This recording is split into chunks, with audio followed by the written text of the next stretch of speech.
Hello, hello, hello, everyone. Welcome to our Platinum AMA. We're going to give our lovely YouTube family a little bit of a sneak peek into how things work. So, for those of you watching on the YouTube, hello, hello, hello. Um, in the meantime, we're going to wait. I'm going to go ahead and just take attendance really quick. We got Andre checking in with us, and we got Big Bob, the mighty paddock. And I think we got Jax hiding out there somewhere. Jax, you with us? Cool. All right. Well, we got it. Well, actually, we're right on time, so we'll just wait for we'll get started, and then other people can trickle in for the next hour or so. So, Andre, you're the first one in. What's your question, my friend? Can't hear Yeah, you. lucky me. Um, alright, so my question is really more of a business question that I just Okay. would like your Maybe it's opinion my on. end. Hold on a second. Let me go ahead and Bob, can we just mute you real quick? Thank you. Go ahead, Andre. Yeah. Yeah. So I'm having a little bit of trouble with my business right now. It is in the personal development space. Hmm. Just kind of give you a quick overview. It's set up kind of like a network marketing company, except it's not because the pay structure is a little different, but it's in the selling digital products. But anyway, I what was I gonna say? So the product it there does have a lot of overlapping material with the identity by design material. Hmm. So I kind of had this idea of instead of selling the business up front on the front end, which is kind of what I've been having trouble with. What if my front end offer could be like selling hypnosis sessions specifically on that with using the identity by design material, and then on the back end promote the business. So Surprisingly, there is. you would use your session work as a lead magnet to get people Yes. in and get them to actually pay you for services, and then prospect them for the business opportunity on the back end. Yes. It's a sound business practice. You're going to find that the vast majority of people coming in are not going to be in the market for business. They're going to want your help. However, one of the things that is true, and this is from watching um, both in healthcare as an acupuncturist and adjacent to the medical community, as well as being a hypnotist for so long. Many of the people who find them who go on to become hypnotists did so because they had a problem that they couldn't fix, and hypnosis helped them. And they got so excited about the possibilities of it that they decided to learn it for themselves. That is a good percentage of the hypnosis profession. That is actually how they started. So there is potential in what you're saying. A lot of it's going to be in how you implement it and how you serve Okay. people. Yeah. So should I just go for it, test it, see what happens, or Yeah, I would just go ahead and promote your therapy business. okay. And then, because what will eventually will happen if when you start to create a stable of very happy, satisfied customers, word of mouth is going to be, the people are going to, they're going to start talking about you. And then they're going to get excited about, well, how can I learn more? Like, what else can I do from this? And that's where you can open up your catalog and you can talk about different opportunities.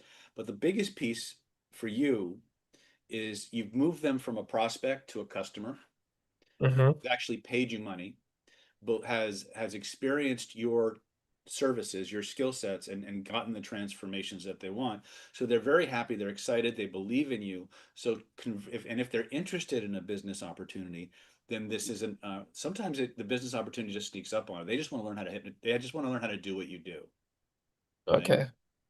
The vast majority of people who actually want to become hypnotists, they learn the skills of hypnosis, but they never actually become successful on the business side. And that's the thing that you're going to have to be very mindful of, is because these people are going to need support.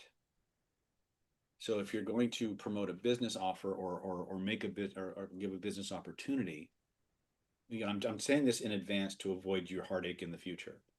Okay. Uh, you might want to make sure that you screen the people that you present the business offer to. Um, Primarily, one of the ways I would do is, have they done a successful solopreneurship or have their own business in the past? Um, because if they have that's business chops going in, then they're going to have a much greater potential for success doing the therapy business. So if they have like a successful coaching practice or some other healing modality where they're seeing a lot of clients and stuff like that, those are going to be better long-term prospects for you, right? Okay. But right now you're at the start of your business, you don't really know who that's going to be. So you just do the therapy work, get paid well for it, and then offer them the business op on the back end. Okay. Yeah. Surprisingly, I was kind of surprised that there is quite a bit of a market for hypnosis because I have been to a couple of networking events, and a lot of people have seemed interested in hypnosis and even asked me what my rates are. Yeah, hypnosis is interesting because hypnosis, NLP adjacent to it, but Yeah. hypnosis as a discipline creates fascination in two directions. A fascination into they want to experience it, and fascination is they want to get as far away from it as humanly possible because it scares the living daylights out of them. But Yeah. it doesn't, it creates a very strong polarization. And yeah, places that and again, any Amway or things along those lines, network marketing, those people are going to love anything hypnosis because it's all about mindset, motivation, enthusiasm, positive state control. And hypnosis is the absolute best tool for creating those kinds of states and eliminating blocks and things of that nature. Classical hypnosis has stood the test of time. The stuff we do is head and shoulders above classical hypnosis. So you have an advantage. Now, the other thing I remember is most people don't know classical hypnosis from David Snyder hypnosis. They wouldn't know it if it was in a dark room, white room with signs. So to them, hypnosis is just hypnosis. So that really doesn't make any difference to anybody but you or I. The people you're going to Gotcha. be presenting to, they just know that they're interested in hypnosis and they want to feel better coming out of your chair than they did getting into it. So Gotcha. Okay. Yeah. So what you also said just kind of confirmed what I was thinking of too, because ironically enough, a lot of our markets of people who are in this personal development business are burned out network marketers. yes, they are. Oh, And network marketing is a churn and burn kind of an yeah, industry. It's based on just cattle calling people in, yeah, beating them to death, having them beating the bushes and the shrubs for any family member, friend that will buy in. So uh-huh. it does have a very, very large. The only thing that even comes close to the burnout that network marketing, um, Christine, I need you to mute your microphone, please. The only Oh, thing that even sorry. comes close to the churn and burn that network marketing puts on people is door-to-door sales or telemarketing, Gotcha. which is a lot of cold calling and a lot of prospecting. It's a lot of work. So yeah, I get that. All right. You just confirmed my target market too. So Another place you might look for hypnosis services is day trading. I get a lot of day traders who reach out to me who want to get over the emotional highs and lows and getting sucked into the need to sell when they see the market go down or whatever. So there's a strong market for that as well. There's a lot of good niche markets for hypnotists.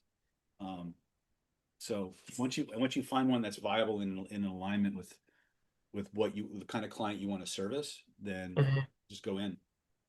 Okay. All right. All right. Thank you. Hmm? Bob, talk to me. Hello.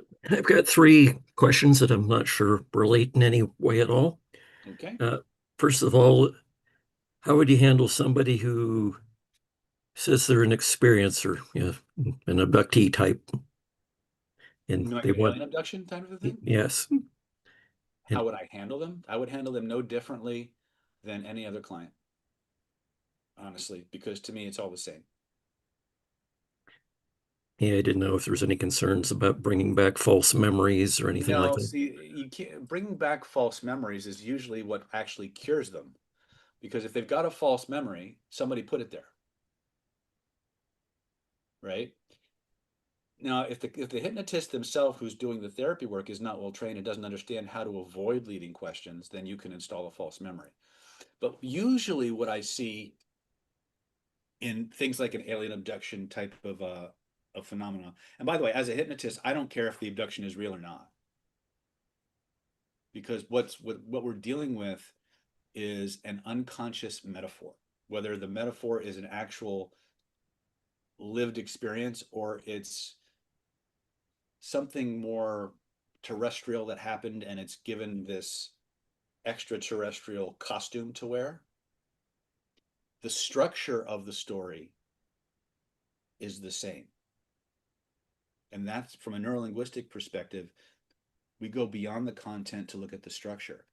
If someone's imagining being taken aboard a spaceship and being probed and have things inserted into them and they're having that memory, well, structurally, that's really no different than an abuse situation. It's just the cover is different.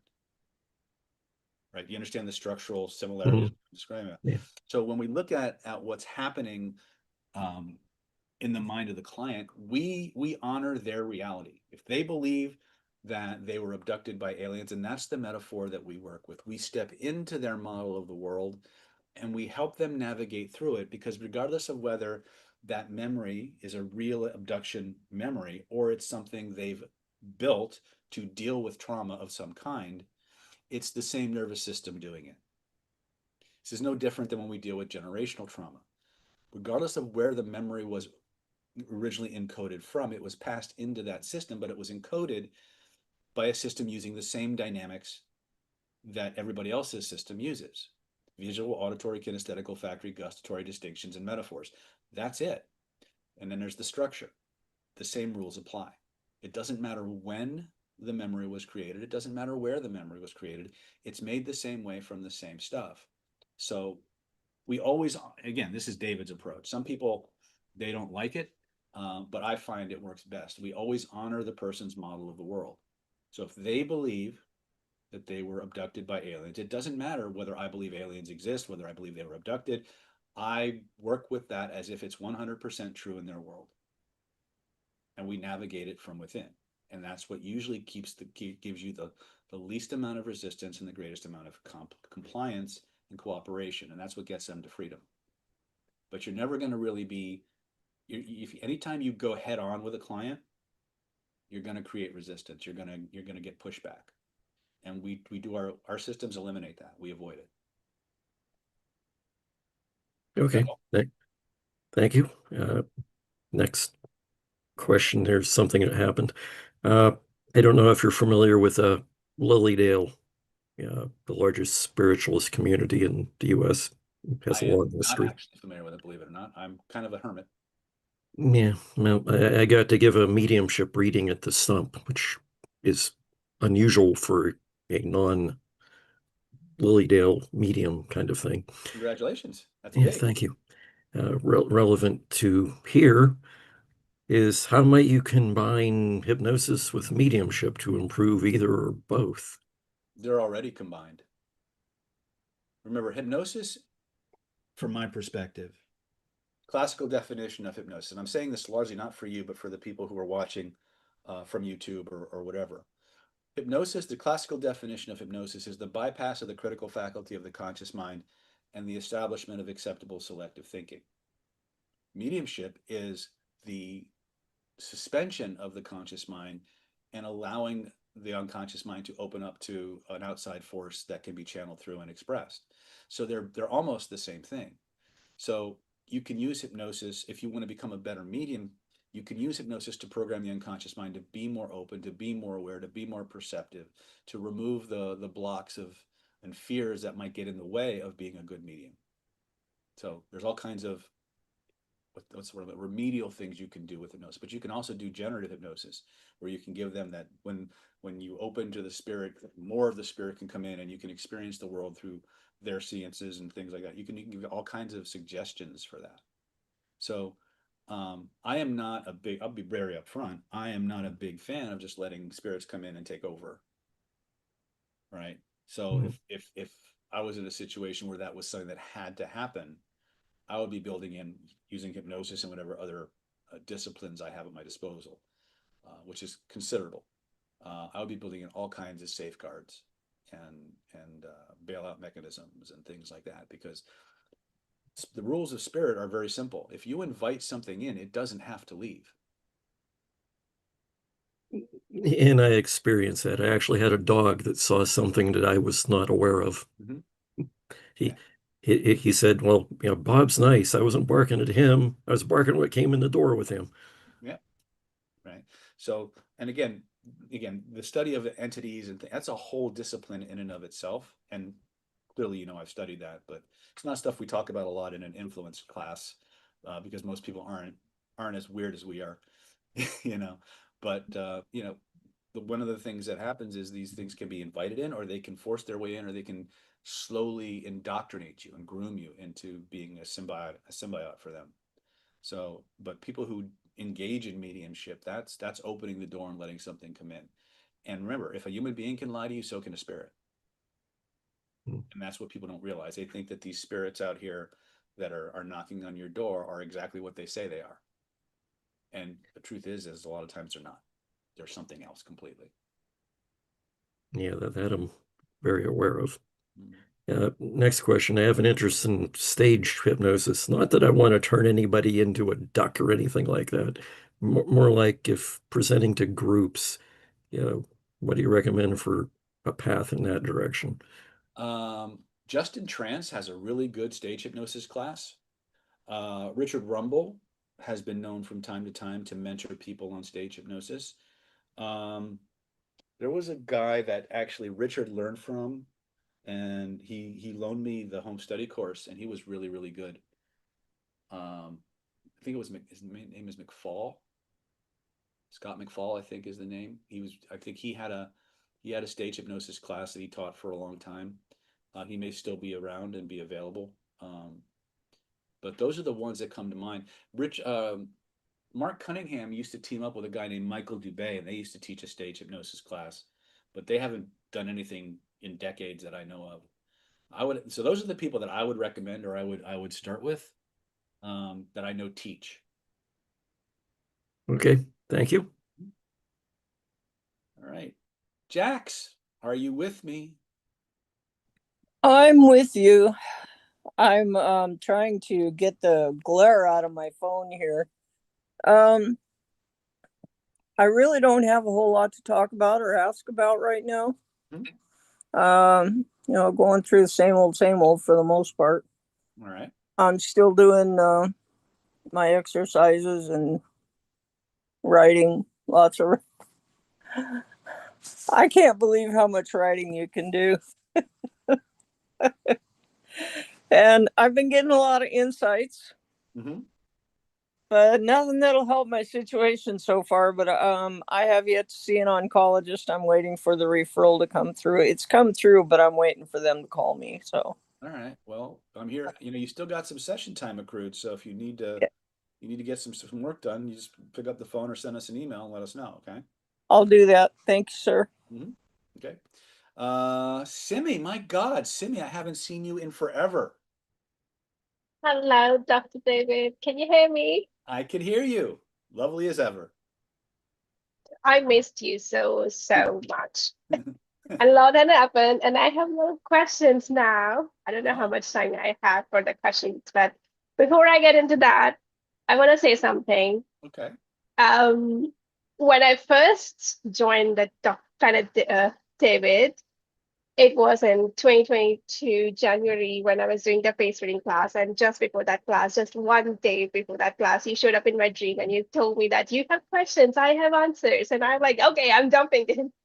And just last week, you again showed up in my dream, second time, and this time you were teaching me some exorcism. So I don't know where you're taking me now, but but I am here and I have a lot of updates for you.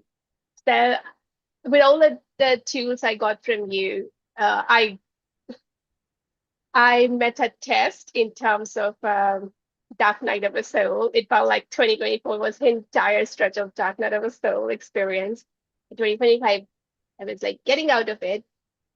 I got a lot of learnings. I got a lot of insights. I see myself way more deeper and understand myself. I went through IBD and Killer Influence modules again and again. And every time I listened to you talking, it felt like, have I never heard this before?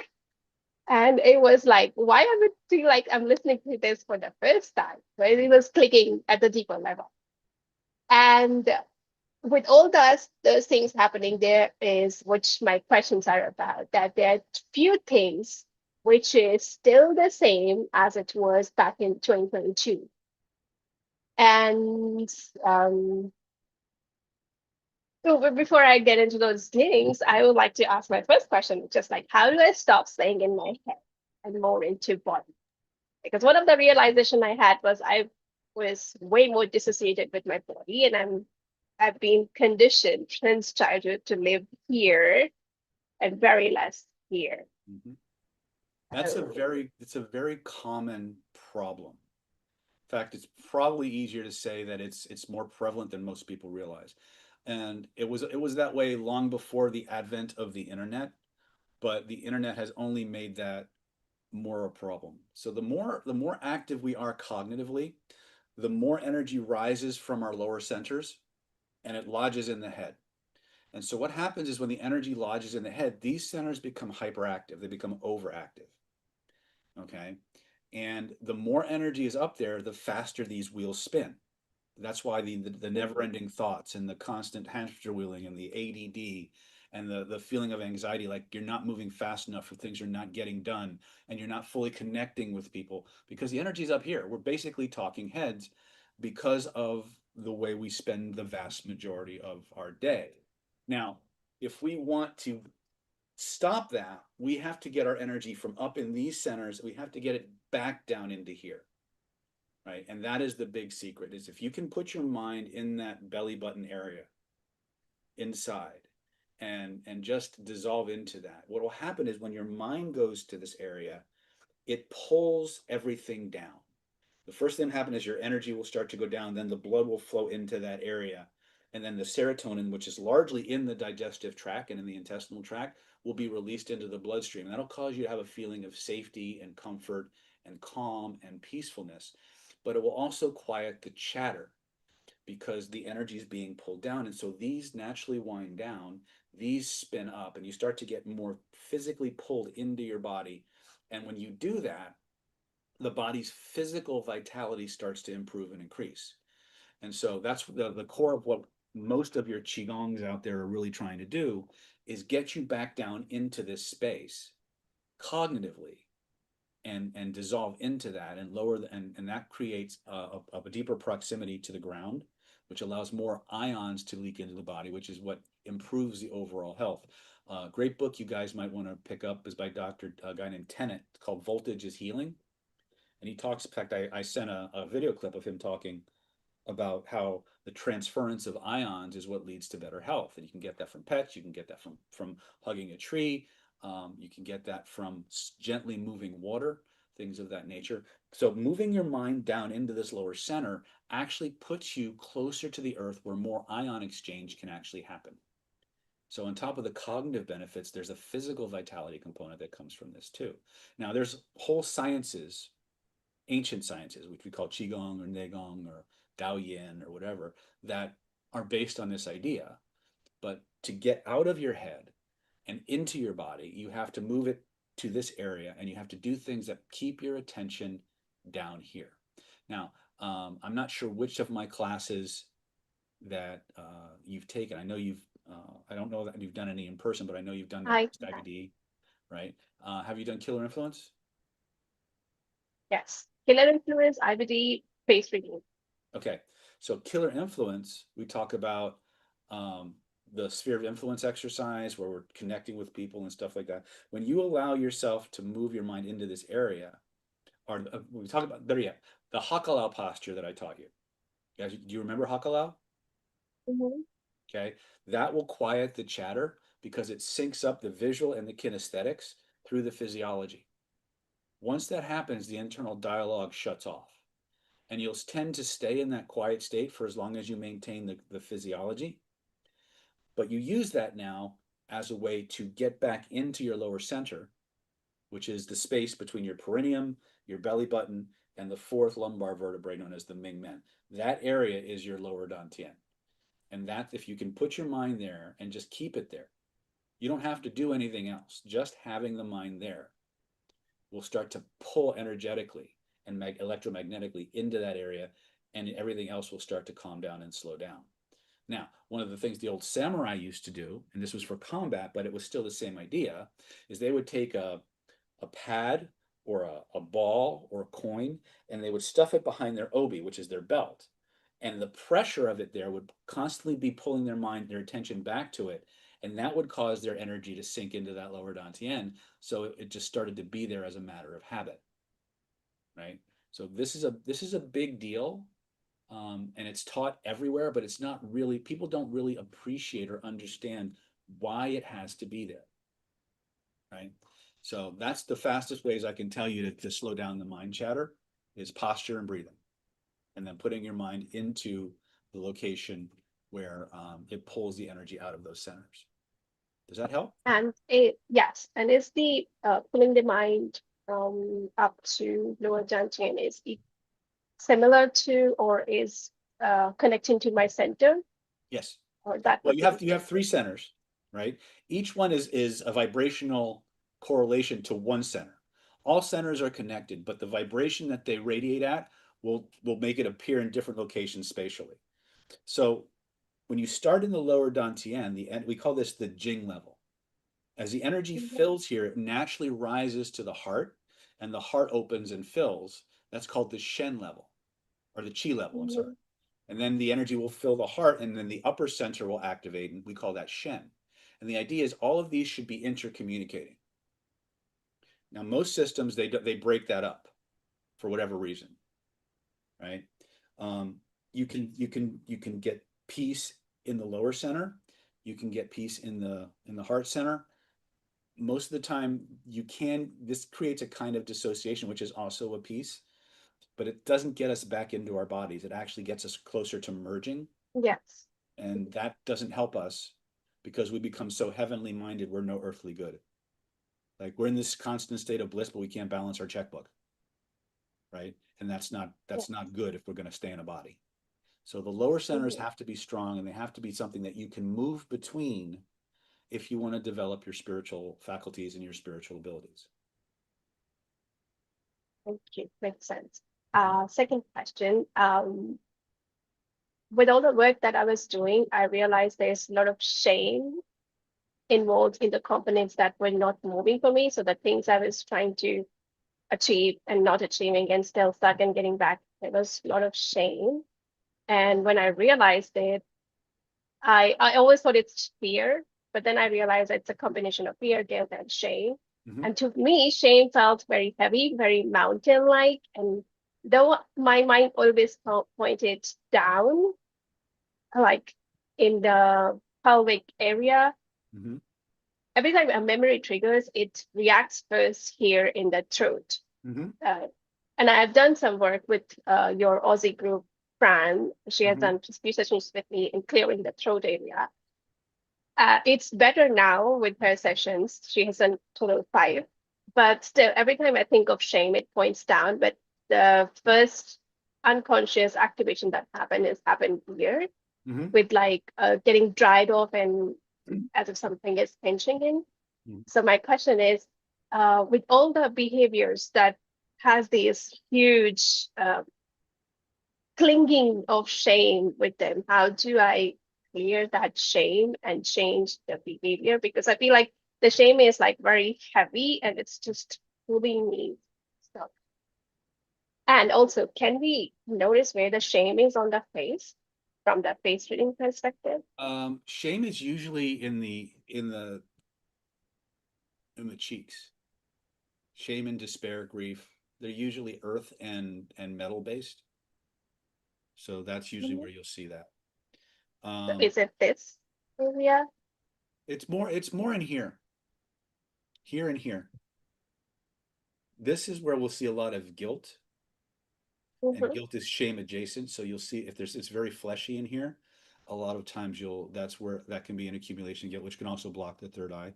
Sometimes it's in despair and sadness and loss, which is in this area here, right? So without getting too personal, without going into what things that happened in session, what techniques did Fran use? Did she do regression?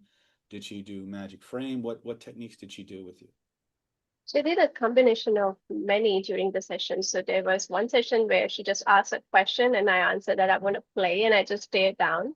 And I think that was an apt reaction. So she took me into like calming down and then imagining that what color it is and pull out all the color and give it to the higher self and let it put back. In the another session, she was doing chairs to communicate with my parents. And in the other session, she was doing the timeline therapy, regression, but also past life. So she was checking if there's past events that's And open. you're still having issues with the shame? Yes. Are you sure it's yours? But the throat is much better. Like it's used to hurt so much earlier. Every time a memory used to get activated. Ever since those sessions, I'm noticing it's calm. Even if I think about those actions and behaviors that I need to take, it activates it like but very subtle. But the shame is here. And when I checked with Fran checked with me, it was like we started at 10, level of 10, and at the end of the session, fifth, it was somewhere 4, but it was still there. It was not 0. And she told me that let's take a 2 weeks gap and then we'll see how it unfolds. Okay. So it sounds to me like you've actually got 2 problems. You've got the shame itself, but you also have a hard time expressing it. Does that track for you? So I'm suppressing the shame? Yes. Because usually these 2 centers are very connected. Most people don't realize it, but a lot of time when we're ashamed of something, it inhibits our ability to express ourselves, to say what we need to say and to whom we need to say it and things of that nature. Yes. So you may be dealing with a 2-pronged issue, right? One is the ability to express what you need to say, you need to express, and the other is the feelings you have that are keeping you from letting you do that, right? Or the events themselves that led to that. So I'm resisting the urge to just zap you right in front of thousands of people. So I have to be good, David, be good. But just real quick, you want to play a little bit? Yes. Okay, close your eyes for me. Now, going back to the feelings in your throat, I have a question for you. And I want you to answer with your first impressions. Simi, is it okay to change this? No. Okay. So clearly there's a reason for keeping it. True, not true? I don't know the reason, but no. I didn't ask you what the reason was. Yes. I just okay. Yes. So I want you to go ahead and point to where you feel that feeling in your body. The one that won't the reason, yeah. And if there were a picture floating in the space around you that represented that feeling and the reasons behind it. Picture floating in the space around you. Where would you reach out for it? There it is, right there. Okay, let's make sure we got the right one, sweetie. Grab the edges of it with both of your hands and make it bigger. Tell me what happens to the feeling. Stronger, weaker? Bigger than it already is? Yeah. Stronger, weaker? I feel as if somebody's choking me. Okay, now let's go ahead and make it half the size. What happens now? More breathable. Excellent. Even smaller? Excellent. Now take your hands and your imagination, draw a big, thick black frame around that. Yeah. Now you're way younger than me, but you're probably still too young to remember when televisions had real dials and knobs and switches instead of feel along the base of that frame. You're going to notice some dials and knobs and switches like on an old style television. Find the knob that controls the brightness or the contrast and turn that knob all the way to the right until the image whites out completely, and notice how that makes you feel. And turn the knob all the way to the left until the image blacks out completely, and notice how that makes you feel. And tell me which one you like better. The black. Turn it all the way to the black. When you know you've got that, I want you to take the index finger of your dominant hand and like a stylus on a tablet, I want you to write on that screen so you know this technique backwards and forwards. There were some lessons and some messages that this experience is trying to convey to you, trying to teach you, positive or negative. I want you to write those lessons on the screen in glowing golden letters so you can keep all the lessons and let everything else go.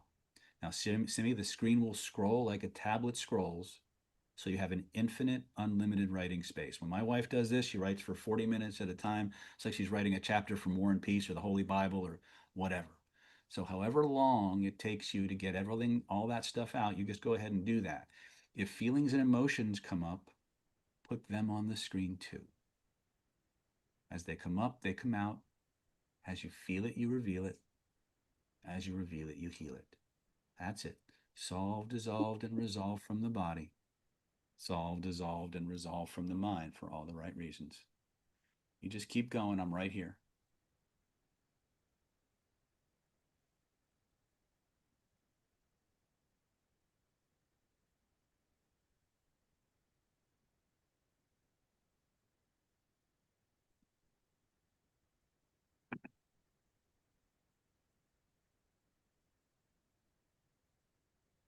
Keep going.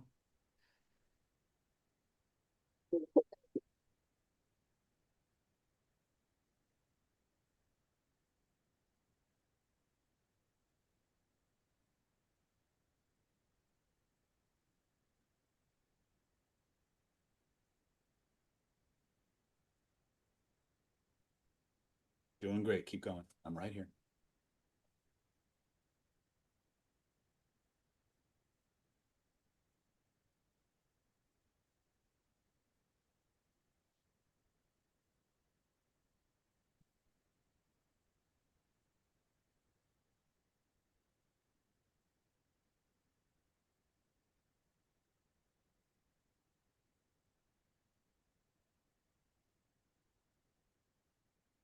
No, tough little soldiers. Put it on the screen.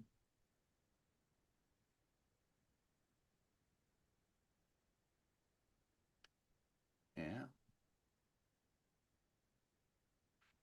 There you go. You got this. Let it happen. Let it come out. Just keep writing.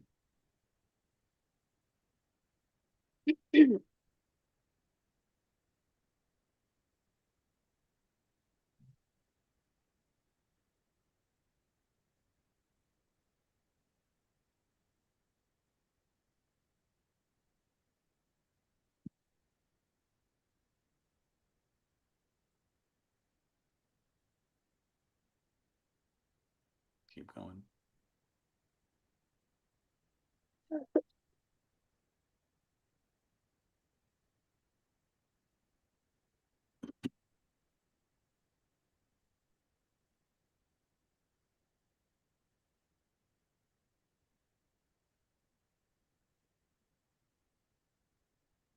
Let it out. It's okay. Put it on the screen. This is why you're here.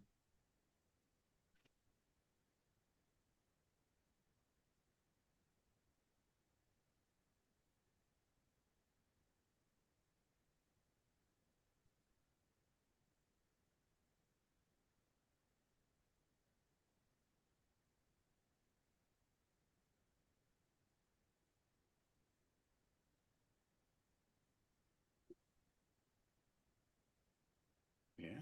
Keep going. When you know you're done, reach up. Only when you know you're done. Shrink it down to the size of a postage stamp or even smaller. Notice how the feelings in your body shift and change as your autonomic nervous system, your higher mind, grabs a hold of that teeny tiny frame, moves it up over the top of your head, all the way back beyond the horizon. Feel it sink down below the horizon, thousands of miles away. And we all know the sound a hammer makes when you're banging on a nail.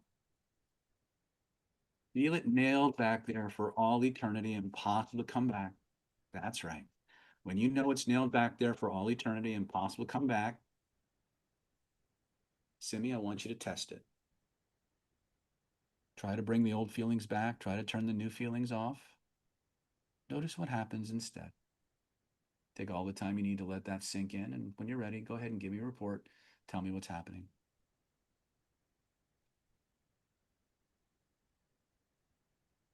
Let it melt. It's okay. I've had this for a while, so.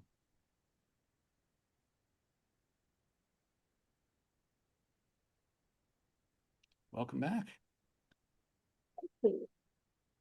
I felt like when I was writing, there's just pea-sized black pea that's Mhm. here. A lot of black ink went to the scrolling tablet, but that it feels like that pea-sized black ink is stuck in the maybe in the pipes. I Mhm. don't know. It's not moving. Okay, so The area how's around is got cleared, but it just so it was here and then it got smaller? it was I did not see it before, but a lot of black ink went into the Into the frame? scrolling tablet. Yes, Okay, and good, then good. it appeared. Okay, it's still melting, so you just let it happen. We'll check back towards the end of the session and see where you're at. Okay, now I Thank feel you processing emotions already. Let those feelings come out. Okay, that's the body detoxing. You holding that in or trying to suppress it or not show it only slows the process down. So let the you. emotions come out, because as they come up, they come out. As you feel it, you reveal it. As you reveal it, you heal it. Okay, the emotions come out the same way they went in. But once they come out, they're gone. Anything you try to do to make it happen faster, like think your way through it, push it, deny it, distract yourself, that only slows the process down. Be present with those feelings, let them be expressed, and then they're just going to dissipate because they no longer need to be held by the body anymore. Okay, so we'll check back in with you. We're going to go ahead and drink lots of water. I'm watching you, girlfriend. Thank you. You're welcome. All right, let's go to Christine Sutton. You got a question?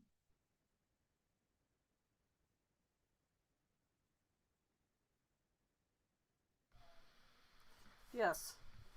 I sent you a message in 2 places. I don't know if you saw it. I was with clients all day. Oh, okay. Well, I sent you a message in 2 places to cover it in case I wasn't able to be on.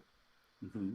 Um, okay, like when you're doing the pulling down the heavens and you want to do individual pieces of it, how do you do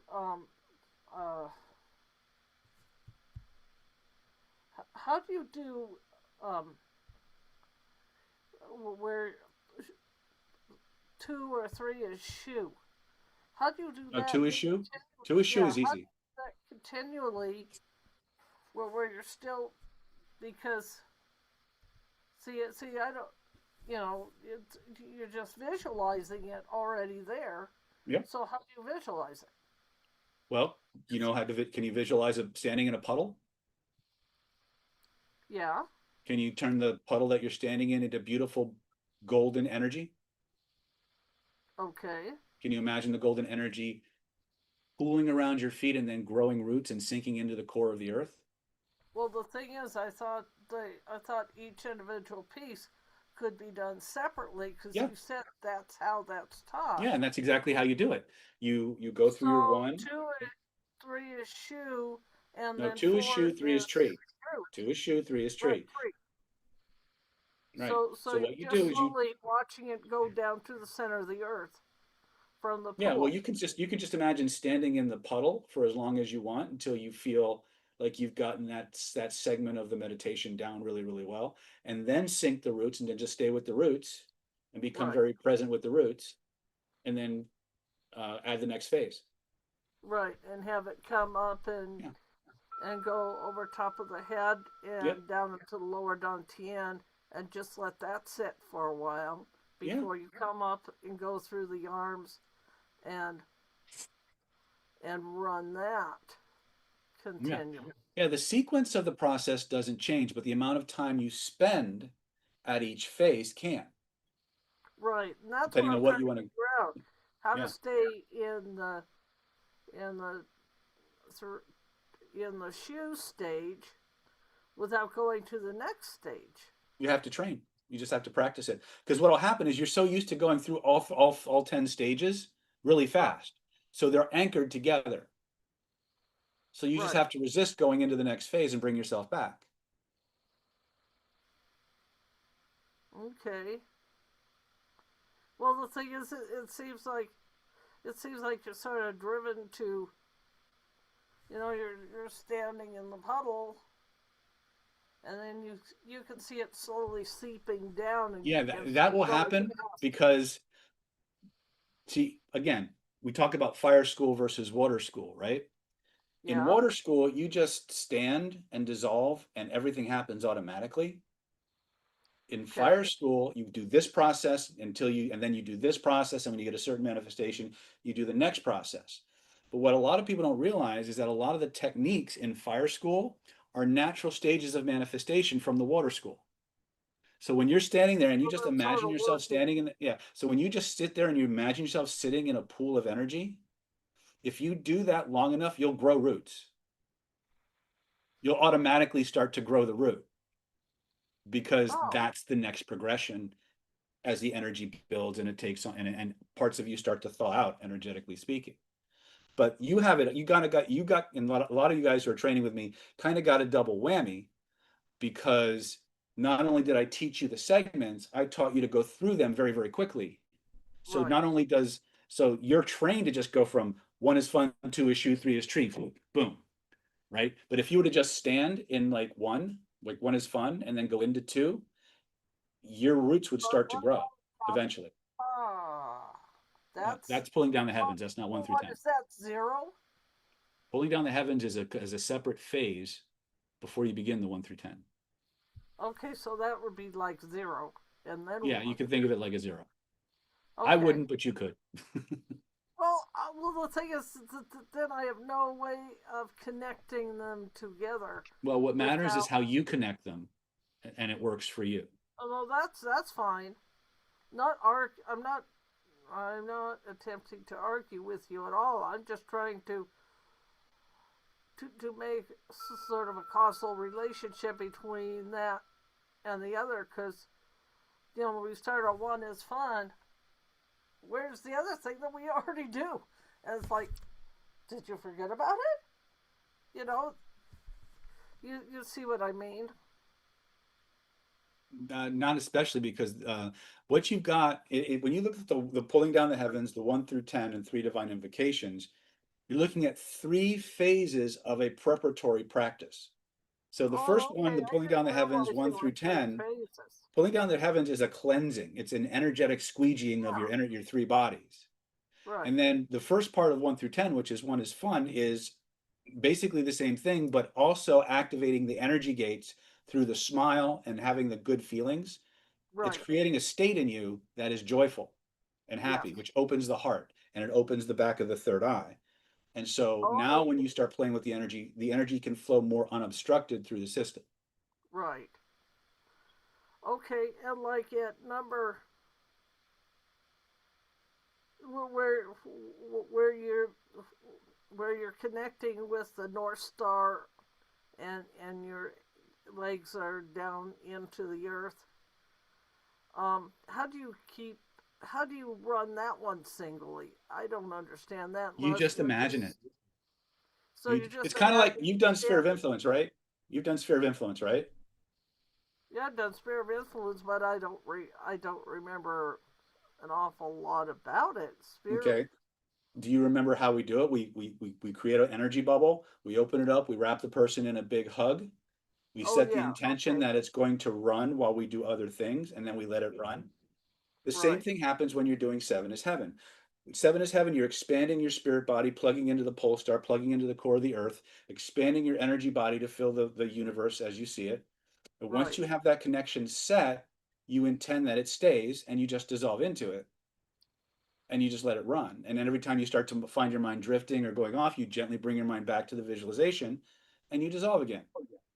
Right? It's not you don't have this rigid mind. Big Bang after it, or what? Before it, or with it? Are we doing the Big Bang with it or not? Okay, so 9 is, you're confusing 7 is Heaven with 9 is Shine. They're 2 separate phases. Now, again, what you're going to do with it depends on what you're intending to practice. Right? You initially came in with, how do we practice each discrete phase? Right? I'm teaching you how to practice each discrete phase. If you're going to go through the entire 3 phases, you know, pulling down the heavens, 1 through 10 through 9, you're just going to cycle right through them in a very smooth manner, like I taught you. But if you want to Right. spend time developing the faculties and the attributes of each one, then you have to just stay in that space. Right. And trying to stay in that space seems to be difficult because it's like. It's difficult You're, because you're a human being and the mind moves. That's why you gently bring it back. Every time you catch yourself going somewhere else, you gently bring it back and you dissolve into it. But you have to be okay. kind to yourself. You can't beat yourself up when you catch your mind wandering because the body listens. Oh, yeah.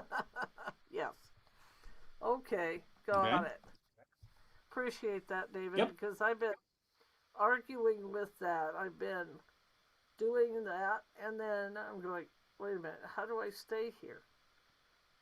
Because I've got my puddle, and it's starting to sink,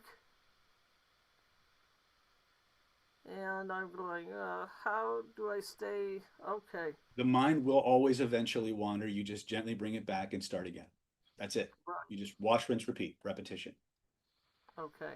Okay. All right. Yeah. Let me look at my participant list here. Susan Miller.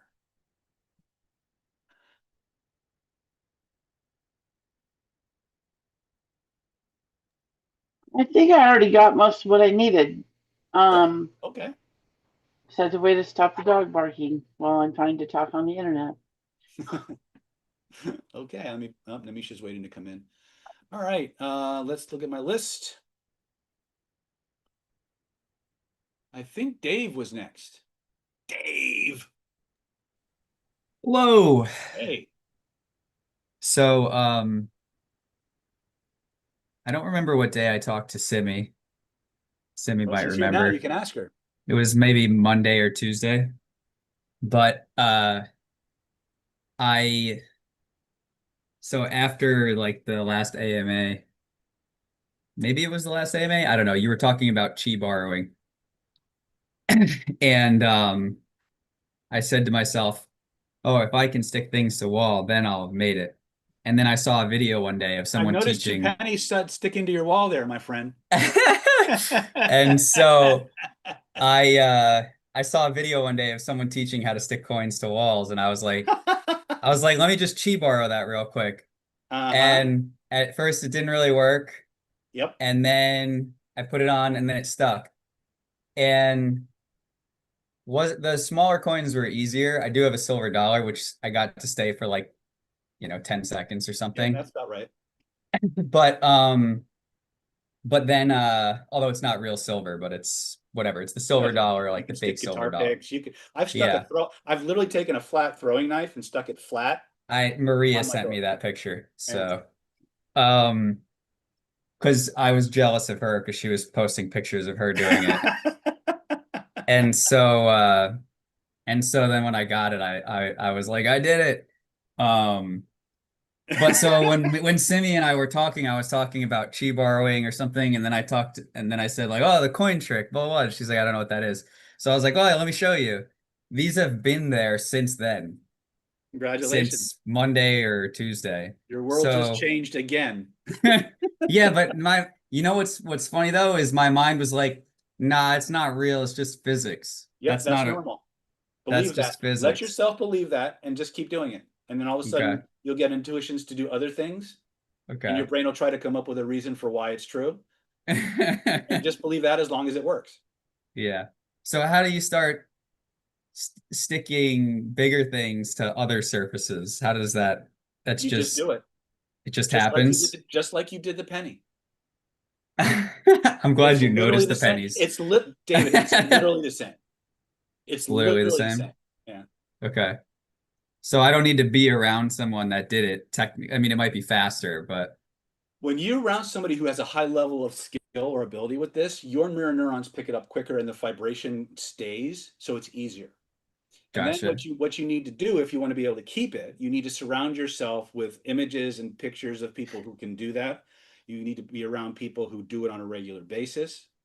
And the more often you do it and the more normal it becomes, then your system will start saying, oh, it's okay to have these abilities, Okay. and stuff will happen. It took me, I had access to the material for a good 4 or 5 months, maybe not quite that long, 4 or 5 months.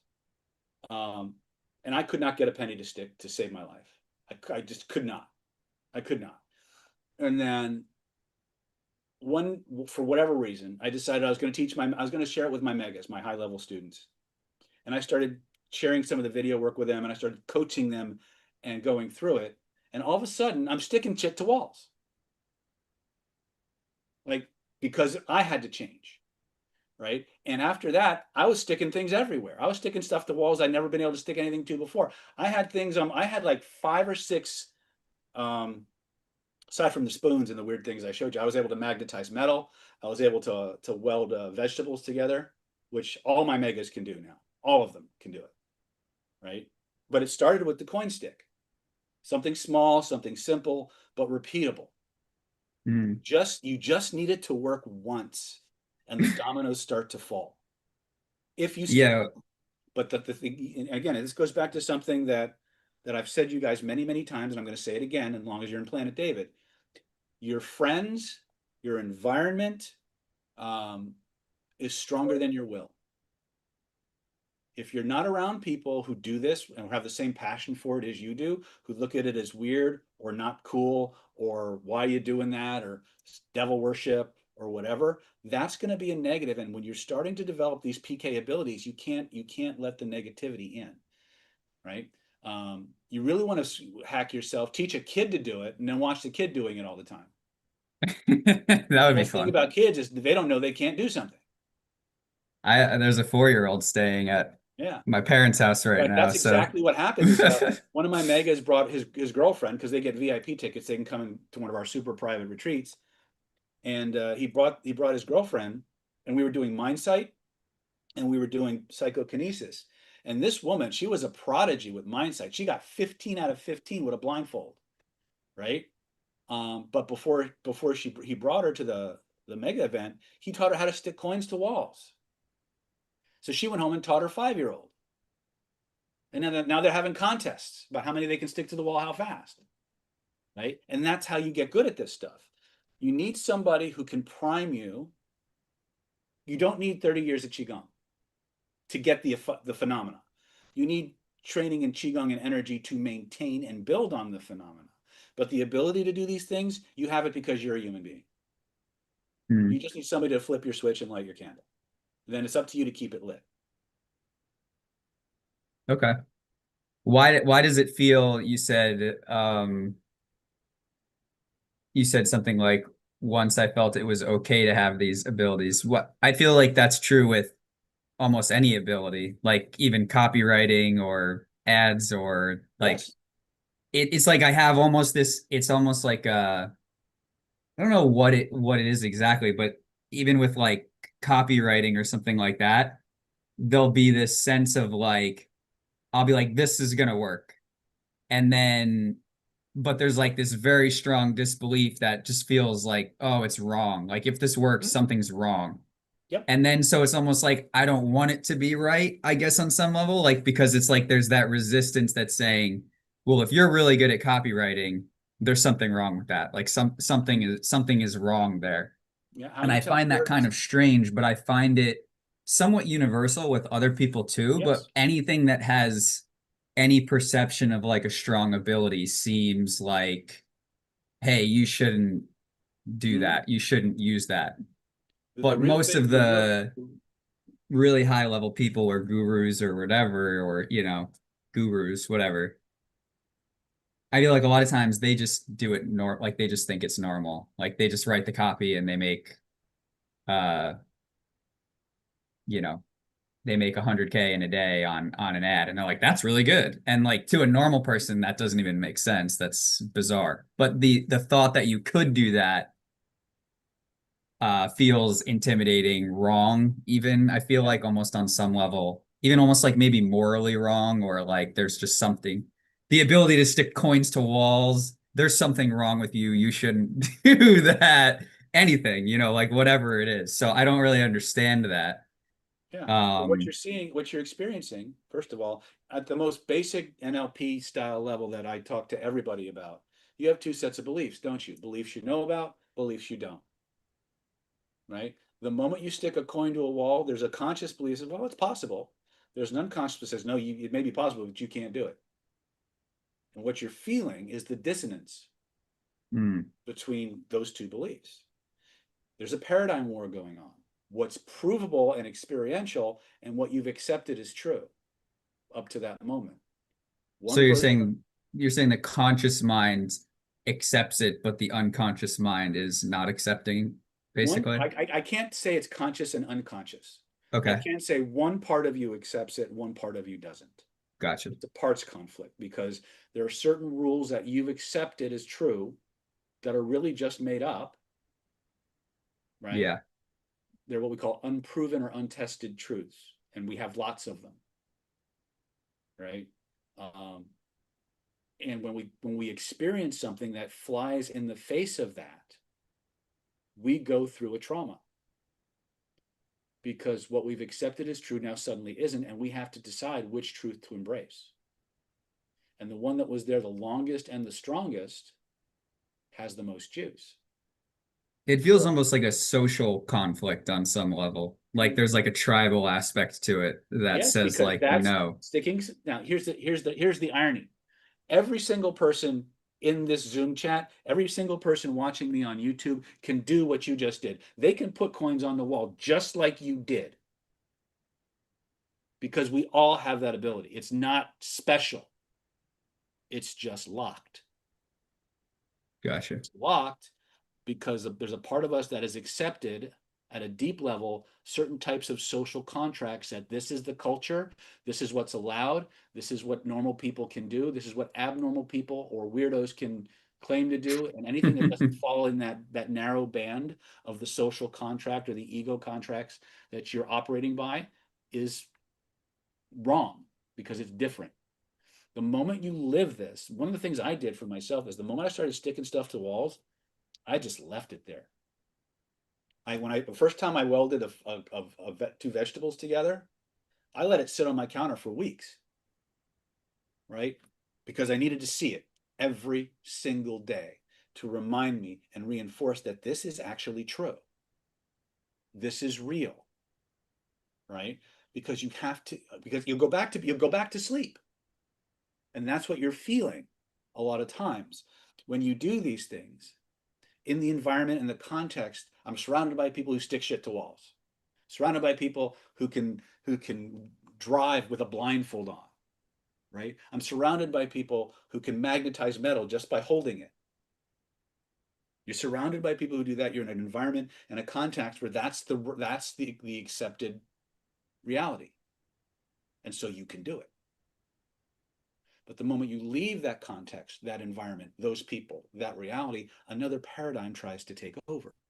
Now you've got the classic frame war. Okay. There's two realities in conflict. One accepts that this is possible. The other is a fairy tale or something for a comic book. Makes sense.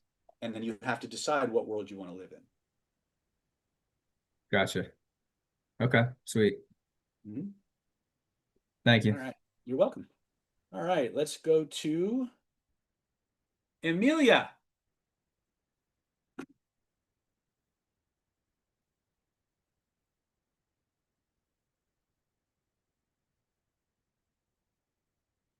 Amelia, you with us? She must have went to the bathroom or something. We'll circle back. Namisha.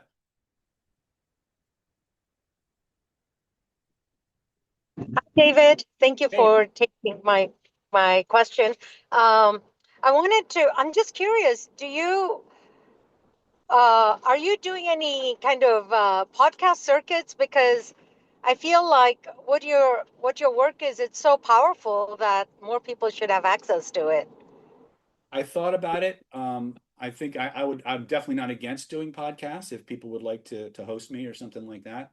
I haven't had a chance to really pursue guesting on a lot of podcasts. I did a lot more before COVID than I do now because I got so busy with my anti-COVID crusades and stuff like that. Yeah. But I'm not against it. But if you know anybody who has a podcast that would like me to show up and do weird stuff, then I'm happy to help out. Okay, lovely. Because I saw Dahlia was at one of these podcasts. Yeah, she's been doing a lot of podcasts. Her and Chase both do a lot of podcasts. Yeah, yeah. Okay. And then the August event is still on, right? The Oh yeah, it's just virtual. virtual. Okay, cool. Awesome. I'll be signing up for that. And then last question. Um, when we're taking people to go to the garden and pick up their resources, um, what if they need a resource but they're not finding it? How Make do it. we tackle that? You ask them what they might need or what they want. You ask them if they can imagine what that might be like. Then you have them imagine it, and then you have them do a alternate reality movie, and you just keep stacking it and stacking it and stacking it until the energetic charge builds up to where it's strong enough to overwrite whatever problem you need it to overwrite, and then you install it with color breathing and the framing. I didn't get the stat. So we're in the garden asking for resource. They can't find it. So we go to what is the closest resource they You can have them find, like that? imagine, yeah, you have them imagine what they want, what Uh-huh. it might be like. You have them create the mental movie in their head. Okay. Okay. And then if you're doing the garden, which you're talking about one with the statues, right? Yeah. Okay. So what you do now is you have them imagine what they find, and you say, find the statue, however big or small, that represents that feeling. And you have them, and then you have them walk up and touch it and kinesthetically anchor it, and you have them build the energy of that resource until it's really big. Then you have them step into it, and you have it lock around them like a big suit of Iron Man armor. Oh, I gotcha. So it could be like a circle of flowers, if that's what the representation is. Have them step into it and feel the energy. Yeah. So, for example, flowers or angels or whatever resonates with Yeah, them. whatever metaphors are most powerful for them, as long as their nervous system is creating it, Yeah. and it's their idea, then their Uh-huh. nervous system will accept it wholeheartedly without resistance. Awesome. Awesome. By the way, I've been doing sessions for a coworker who's going through cancer, and she said her mother was visiting her to take care of her, and she said that when her mother arrived, she said you have changed. And I had already done about 7 or 8 sessions before that with her, and she said, yeah, I have changed. Like something really powerful happened with her. So she might be a future student with you. Well, that's great. And yeah, looking forward to that connection too. Thanks, David. You guys are going to change the world one person at a time. I'm proud of you, all of you. Indeed. Thank you. All right. Let me circle back. Amelia, are you back? I called your name, but you were out chasing the dog or something. Yeah, And I now was you're definitely, chilling. I was telling the dog to shut the fuck up. Because every time I'm in the Zoom class, he just starts fucking lighting up and just like, he doesn't give a fuck about anything. But the second I'm in Zoom class with you, he's like, I gotta be right there with her. I gotta be right there with her. So I had to go freaking quiet him down. Couple things. So every time I think I'm going to like an ego death, I realize, oh no, it's not fucking done yet, dude. It just keeps fucking going. I've been going through this shit for like the last probably couple years, and I'm not even joking. And things are finally shifting. You know, I found an attorney. I found, against all odds, I found a house. I'm just moved in a couple weeks ago, and it was all just like kind of right in my face. And I don't remember the last time I was in class because I've been so busy, but I walked into the house to walk through it with my friend he's renting it to me through his parents. He runs all of his parents' rentals. And I walked through the house the first time, and I was like, all right, divine spiritual team, like, just, you know, send me a sign. Is this a good match, you know? And I walk in the bathroom and I take a pee and I wash my hands. So I was like, oh, there's something behind the mirror. So I pulled the mirror, and there was 2 bottles of cologne that my husband, who passed away in 2011, used to wear. Hit me pretty freaking hard in the heart. Like I smelt that shit, and I just, it really messed me up for a minute. But I tried to see it as a good sign. And I moved in, and you know, things keep coming up, speed bumps, and I just keep powering through them. And I just really want to thank you so fucking much, because I don't know where I would be without the tools that you've so freely given us. I really want to thank you. And I was writing some notes. So what I noticed is like, you start to get really in tune with the subtleties of the body and the universe, and you start to see things that start to kind of like come into your circle, like they start creeping in. And before I even knew I had this house, Mhm. One of my mom's friends was talking to her realtor was talking to her that she's trying to sell a bunch of property through, and was like, yeah, she's having all these issues with like stabbing pain coming up through like one side up into her neck and into her jaw and such. And I was like, goes, what do you know about this? I'll ask my daughter. And I said, oh man, I've had that before. Here's what I learned. Here's what helped me. But don't take everything from me. Like go seek actual professional help. But here's what works for me. And I wrote a whole diatribe of stuff, and from homeopathy to like exercises and the lifestyle that may have led to that predicament. And sure as shit, I move into this house, and that same thing pops up, the same thing that I have when I moved into my apartment. And I kind of saw it as, just like you said, emotions come in the same way they go out, Mhm. And dude, it's been fucking brutal the last 2 weeks. And I was like, yeah, I could go to a doctor, but they're going to tell me a bunch of other stuff, because I saw the bigger picture. And I was sitting in the car with my son, was like, I have to go to Costco. I'm like, cool. I couldn't tell him, like, I'm in so much pain, and I'm just sitting with it. I'm just trying to process it. And he left, and I magic framed it, the color breathing, the whole like reverse spin, everything. And it wasn't helping at that point in time, because I know it takes time to settle. And so I was looking stuff up, and all of a sudden, boom, I find this pressure point that may be leading to this. Because I knew it was something here leading up to this. I was like, this is not the problem. It's somewhere down, like for me, holding my shoulders tight. Mhm. So I found the problem, the back under my shoulder blade. I pushed that down for like 30 seconds here, and I rubbed it out while I was in the car, and it went away. And then it kind of came back a little bit, went away, and then it came back really hard 2 days ago, and then bam, went away. So that and like the whole time I kept thinking, like, is this the same thing connected to like what happened when I first moved into that apartment? And when you were just talking earlier, that definitely confirmed it. So one of the things is, when you're doing the magic frame, I noticed that you said when you spin it to the right, it turns white. When you spin it to the left, it turns black.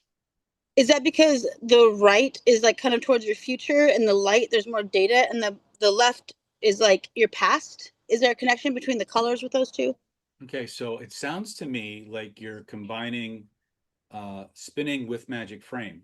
So let's break it down. So when we're doing the frame, let's walk through the frame. You point to where you feel it, you reach out and touch it, you put a frame around it, you feel for the dials and knobs on the base of the frame, you turn the knob all the way to the right until the image white's out, turn the knob all the way to the left until the image black's out. Yeah. That's magic frame. Well, no, Yeah. I know the difference, but I was just saying, I noticed that, like, I was wondering, like, all of a sudden I had this epiphany. I'm like, okay, is it always right is white, left is black? No, No. it doesn't have to be that at all. Okay. That Yeah. was my question. Yeah. One of the things we want to pay attention, what I do when I'm teaching, especially to the general public, I give people a template Yeah. that works. I've used it thousands and thousands of times, thousands of people, 10 decades, right? It works clinically, it's solid. Yeah. The truth of the matter is that there's always a better version of that, and that is the one that is specific to the neurology I'm working with. Okay. So if your particular way of neurology interpreted is black is right, turning it to the right makes it black, and turning it to the left makes it white, that was what will work better for you. Right? Yeah. Some people it's the opposite. Turning it to the right and turning it white makes it better. Some people they can't do black or white. They have to do some other color. And so I keep turning the knob until it's the color that you like. Right? Yeah. Because again, going back to the basic idea, what the nervous system creates, the nervous system accepts. Yeah. And as long as you give people the ability to regulate themselves, they'll never Okay. resist themselves. And Okay, that's what I thought. Because sometimes when I do it, I'm like, okay, like turn it, which way feels better? Turning it right makes it white or black, and like, and it changes for every time I'm trying to, like, retain the lessons that I need to let go. It does shift and change. So I was wondering if there was actual like baseline for that, or if it's just like you said. I used to make it very binary. Yeah, I used to make it very binary. X Yeah. is this, Y is that. Yeah. But as I was getting deeper into when I started moving away from more acute things, Yeah. and I started realizing that a lot of times the illnesses that people are manifesting, especially ones they've had for a long time, Yeah. they're chronic. What they're Yeah. seeing, what they're suffering from is a symptom, not the source. Yeah. And so that became, okay, modulate this and work with it until you find the configuration that programs your nervous system to give you what you want to say. Now, I don't say it that way, but if this is the direction for pain, then the most basic one, the opposite of that is the opposite of pain, which is pleasure or nothing, right? But Yeah. that's two poles on a 360-degree arc by a 360-degree arc by a 360-degree. So there's an infinite number of variations that are possible if you move from a linear control board to a three-dimensional one. And so when you're dealing with people who are manifesting a chronic illness, usually the chronic problems, the symptoms are not, the things that they're complaining about are not the problem. They're the symptom. And so you ask a more complicated or more subtle question. You say that, point to where you feel it, which is how we start everything. And then you tell them that's not really the problem, though. Let's use cancer or polyps as an example, right? Say you have them point to where they feel. You say that's not the problem. The tumor is not the problem. There's a reason that tumor is there, and there's a feeling connected to that reason. Where in your body does the reason connected to the feeling, which is connected to the symptom, live? First impression. And now you've gone from attacking the symptom to the root, and you have a much higher probability of having maximum impact on that process. I'm not going to say it's going to cure you, but it's going to take out a huge chunk of the problem. Yeah. But it's just the difference. It's the process for dealing with acute stuff versus chronic stuff is 80% the same and maybe 20% different. It's just you ask a different question. Yeah. And like I knew this was coming, but like when I moved, you have certain friends that like just fell out, just fell away. Mm-hmm. And that's been really fucking hard. It's been really fucking hard. I know like I'm on a different frequency and they're still there. But that's been really fucking hard. Mm-hmm. It's been really fucking hard. I understand. And remember, for everyone that leaves, there's someone on the way in that's a better fit. I just want to thank you so You're not much. alone. You're Thank not you. alone. I don't know where I'd be. I don't know where I'd be without you. Thank you so much. You're very welcome. Just keep at it. I am. You're I'm doing relentless. I am fucking relentless. You are relentless. I know that. Thank you. All right. You rock. Okay, let's go to, let's see, I'm coming up on my end here. If I think we're at the top of the order. I guess we're at the top of the order. Let's go back to, who was first? I think she jumped out. Oh, let's go to Bob. Bob, you have a question? You said you've been doing this for 10 decades. If that's true, I want to know your longevity secrets. Well, I mean, I don't think I quite meant it that way. It probably came out a little bit skewed because I was in a passionate moment, but I have been doing this for decades. Right. So at least 2 that I know of. Yeah, that's my only comment. Thank you. Okay. Right. Let's see here. All right. Simi, how you doing? It's smaller. It's there, but that? it's smaller. It's smaller. I'm Excellent. happy. Yeah. How It's about that? smaller. All right. So scale of 0 to 10, how much is left? Earlier it was like pea size, and now it's like half of it in size, but Okay. So if that your higher major. mind, your unconscious mind, your autonomic nervous system, the part of you that created that little pea in the first place, could send you a feeling, a frequency, a vibration, or a color that would completely dissolve it and give you everything that you most want and feel in that space instead, what color would it send you? White and purple. Go ahead and breathe that white and purple energy through that little tiny area and notice what happens.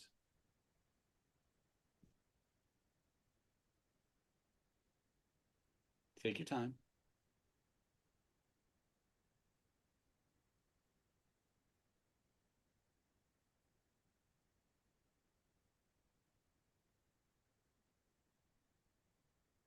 There's the emotion right there. Let it happen. Process. As it comes up, it comes out. As you feel it, you reveal it. As you reveal it, you heal it. Solve, dissolved, and resolved from the body. Solve, dissolved, and resolved from the mind. For all reasons. You're doing great. Just keep going.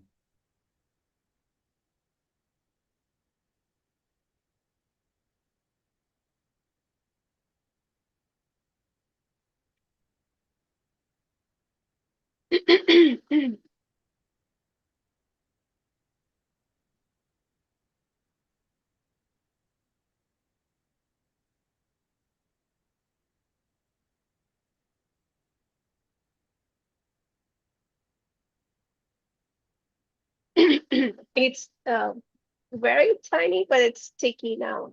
It's sticky now. Okay. Yes. Scale of It's 0 to 10, sticky. rate the intensity of that stickiness. 8. 8. Wow. Okay. Reach in. Is there a color connected to that stickiness? Black. Go ahead and reach in and grab all that black stickiness. Take it out and hold it in your hands in front of you. Make sure you get it all. Sometimes that stickiness hides.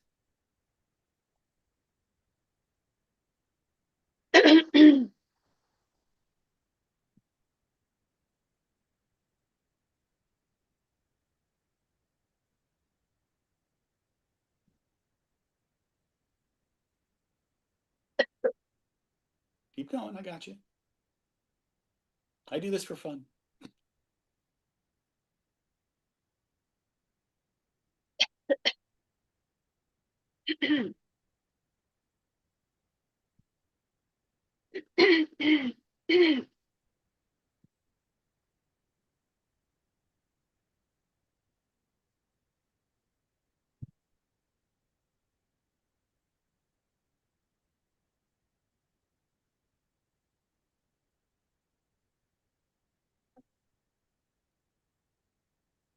Just little pieces now. Huh? Just picking them out there. Yeah.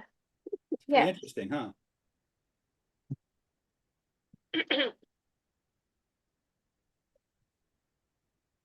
Lots of little things. It's tiny pieces. Mm-hmm. It's very sticky.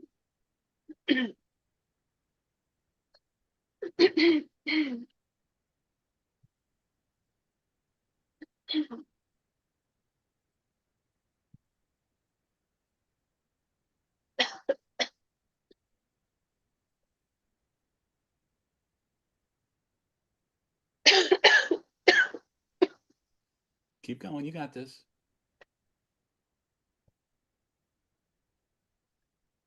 Curious, I'm wondering if your higher mind could send you a feeling, a frequency, a vibration, or a color that would dissolve that stickiness and let those things just be pulled out of you easily, effortlessly, and automatically. I'm curious, I'm wondering, Simi, what color or colors might it send you to do that?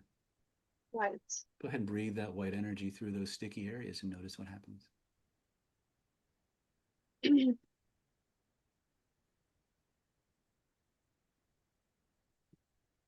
Yeah, it's draining out. There you go. Just keep breathing that white energy through there until it's completely gone. Excellent. Now, that other stuff in your hand, did the color change or stay the same, first impression? Oh, it's the black tiny Excellent. balls. Now, notice it's moving, Simi. It's spinning in a certain direction. What direction is it spinning? It's just balls sticking to my fingers down. Okay, so breathe that unsticky white energy into those balls. Notice what happens. What happens?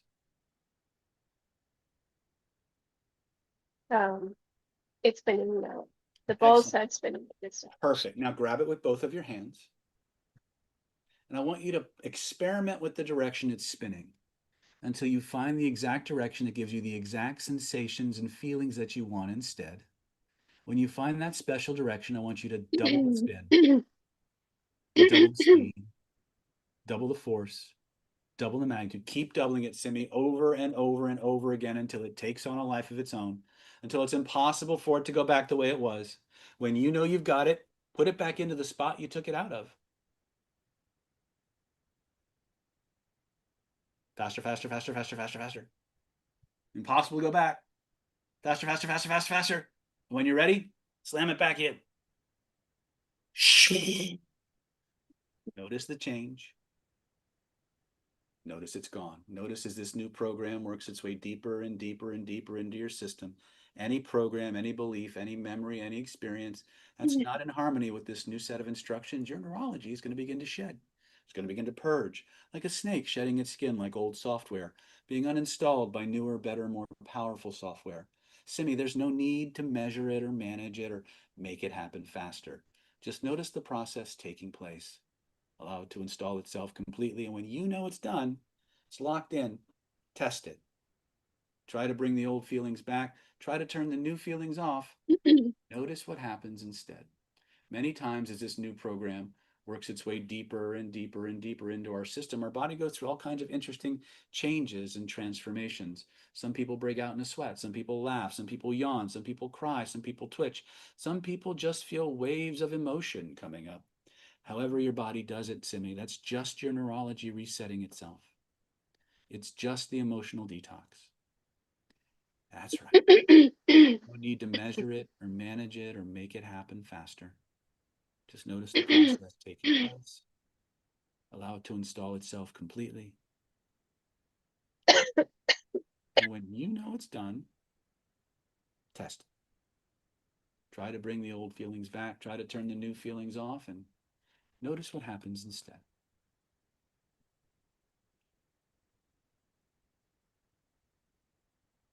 When you're satisfied, you can stop testing, scan your body, notice how different you feel.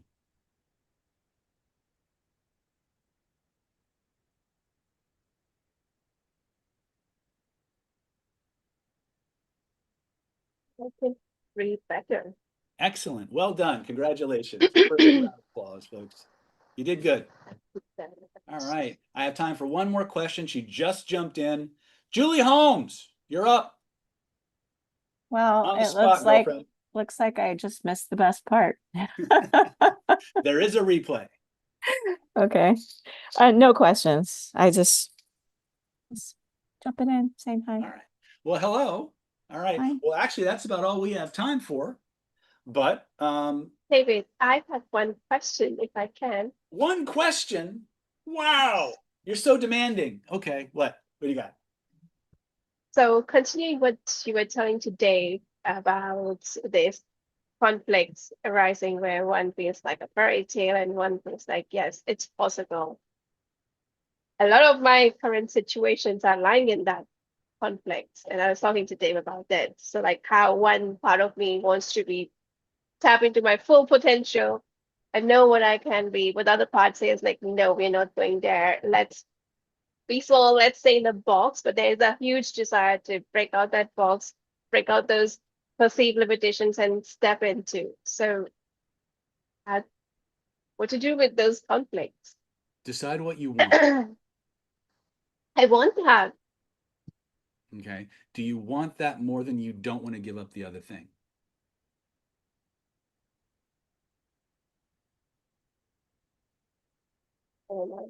And that's the problem. See, a lot of times there's different ways to go about things. Sometimes a lot of people like the cold turkey approach where this is how I am today. I want to be like this. So I'm going to stop being this and I'm going to do this. And a lot of times it works and a lot of times it doesn't. It blows up in our faces because people didn't do the prep work. Other people need to take a more gradual approach. This is who I am. This is where I want to be. So maybe today I do this. Right? And then I do this. And then I do that. And I iterate myself into that life. For a lot of people, that's the better approach because if you try to make too radical a change too quickly, your system doesn't know what to do with that. And you'll have all kinds of trauma responses, cognitive dissonance, the whole 9 yards. You eventually become a much happier person, but you do go through a very concentrated, exacerbated, long, dark night of the soul where you don't actually know who the fuck you are anymore. That's happening.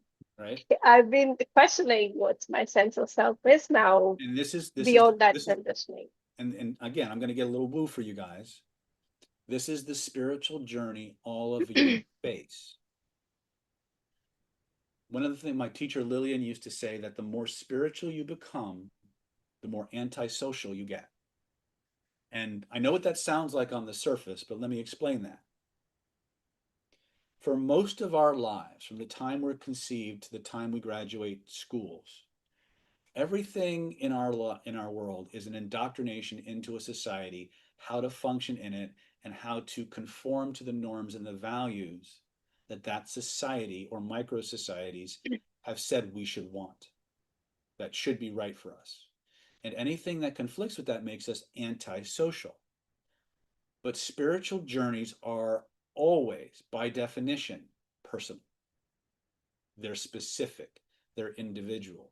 Yes, there may be things or activities that you share that other people share, but each and every one of you are on your own golden path, your own spiritual journey. And part of that journey is discovering what you specifically came here into this body, into this time, into this milieu to express and be. That's your golden path.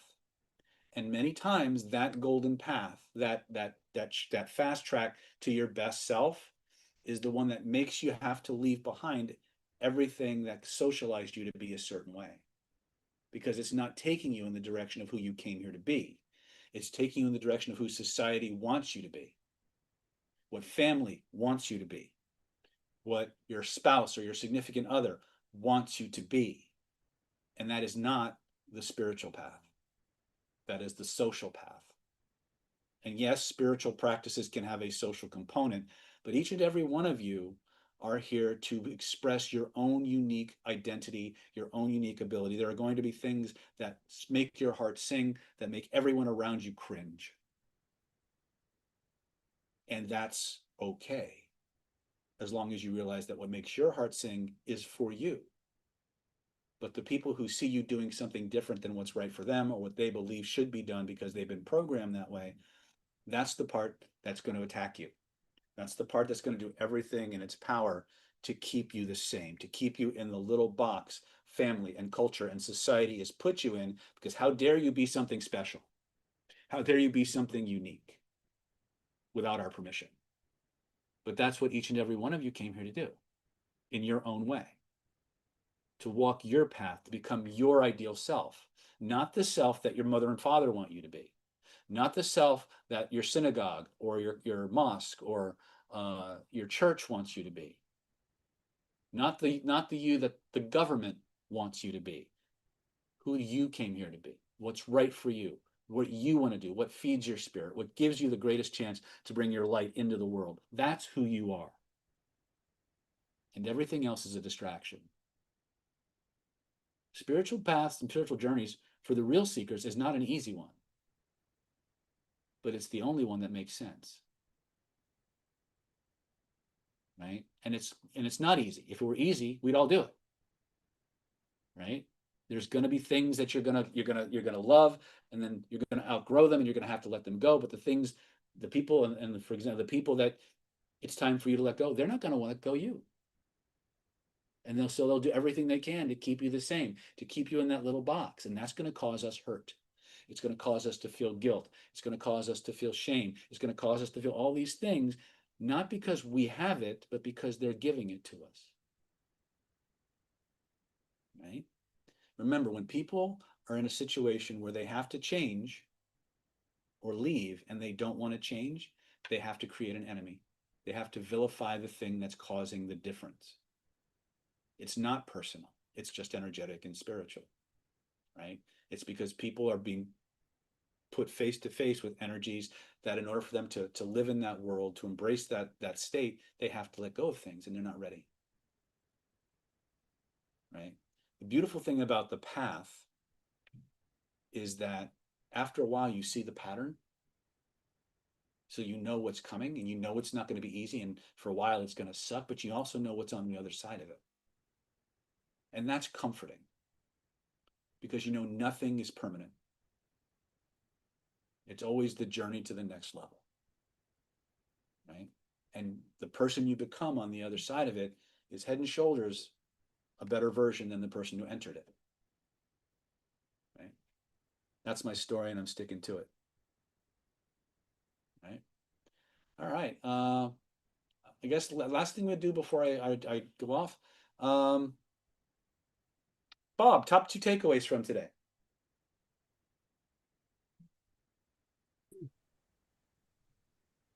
Well, you're not 100 years old.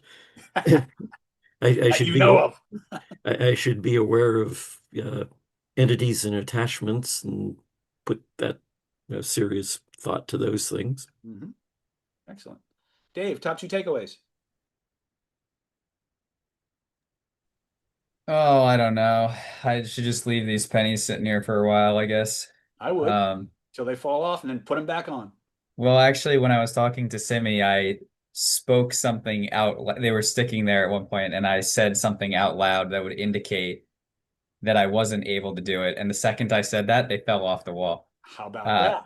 And then and that was actually further confirmation that it was not just physics. Exactly. But then I stuck them back to the wall, and they've been stuck there for like 5 days. So,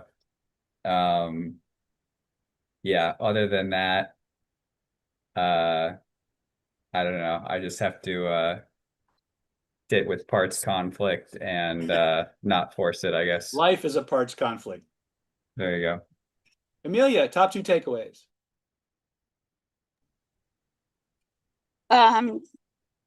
Continue with relentlessness, and I feel like every ego death is like longer and harder, but when you come out of it, it's even better than the last time. Exactly. Remember that. Take comfort in it. And I'm so grateful for you. Thank you so much. I'm grateful for you too. Christine, top 2 takeaways. I can't even think what they are. It was interesting. You said there's another book that we need to look at, and I got the information on it from other people, so that was nice. I think you only mentioned one. Okay. And you working with Simi was really good too. I enjoyed that. So those would be my top 2 takeaways. I'll take that. Simi, how about you? Top 2 takeaways. Follow what my spirit wants, like what feeds me, what makes me happy, and breathing in posture and go back to my center. Excellent. Excellent. Susan. Do the flip and frame. Do the flip and frame. And specifically some of those little physical annoyances and some of those not so little physical annoyances. Do the flip and frame. Now, here's a question. The other thing is I want to learn how to stick things to walls for no reason. And can Laura drive if she does if we get her to do the blindfold thing? Actually, I have video of guys with no eyes. They physically have no eyes, and they can walk, they can pick up stuff, they can navigate a room, they can read. Like you can hold a picture with an image like behind your head, and he's in front of you. He'll tell you what it is. Terrifying, in a cool way. That's exactly right. It's terrifying in a cool way, because the moment what you think is possible meets what actually is possible, that's the moment your whole fucking life shifts. There you go. Oh, it's real. It's real. Well, you know it's real. No, it's really real. Right. And that's that moment. It's like, you know. And there's knowing and there's knowing. Yeah. Exactly. There's knowing about it. There's abstractly believing it's possible and abstractly knowing it's possible. And then there's this, here it is in your face. Right. And that's when everything shifts. Right. Cool. Namisha. Top 2 takeaways, believing that, knowing that we came with all these gifts and it's up to us to develop it and use it and have some mastery over it. And second is just feeling overwhelmed with gratitude. Thank you, David. You're very welcome. You're all very welcome. I love you all. You know that. Julie, top 2 takeaways, and then I'm going to turn over to my YouTubers and put you guys on the spot. Well, it's lonely being spiritual. Okay. And, I have to say, like the coin sticking thing, that messed with my mind so much that I've been playing with so many different things, and I'm realizing like literally anything is possible. Mm-hmm. It's one thing to abstractly believe it, and then it's another thing to actually experience it, right? Yeah, yeah, totally. And Julie, I pick on Julie because I actually, she was the one that actually started the whole craze. As I was talking about coin sticking during Identity by Design, and then somebody asked me to do it. I think I was showing Rob, the guy at the back of the room, and I showed him to stick the coin, and Julie just looked at it like, and she just stared at it like transfixed. And then she didn't say anything. And then that night I start getting all these photographs on my texting. She's texting, she's sticking shit to her hotel room wall. She's like 27 of them doing little designs and shit. And then after that, everybody started sticking. It was a hypnosis class. Everybody started sticking shit to walls because they saw me do it, and then they saw Julie do it, and it just exponentiated that way, right? And I think that's cool because what's next on the agenda? People always ask me, David, what are you going to work on next? Right? Don't even know. All right. Jax. Takeaways. Well, that last little spiel you gave us had me in tears because it brought back a lot of stuff that I needed to remember. Mm-hmm. And remember not to mess with things that I shouldn't be messing with. Yeah. Oh. All right, very good. All right, you YouTubers who've been watching so patiently up to now, I want to thank you all for checking in. The universe decided that you were going to be a fly on the wall today because it didn't even give me the choice. It just went right to a public setting and I couldn't change it back. And I said, you know what? The universe wants you to be here, so here it is. So here's my shout out to you guys in YouTube land. If you liked what you saw today, please like and share it, obviously. But if you'll take the time, either in the comments section below or in the chat section right there, type your questions. And if I can, I'll either answer it in the chat or I'll do a video on it or something like that.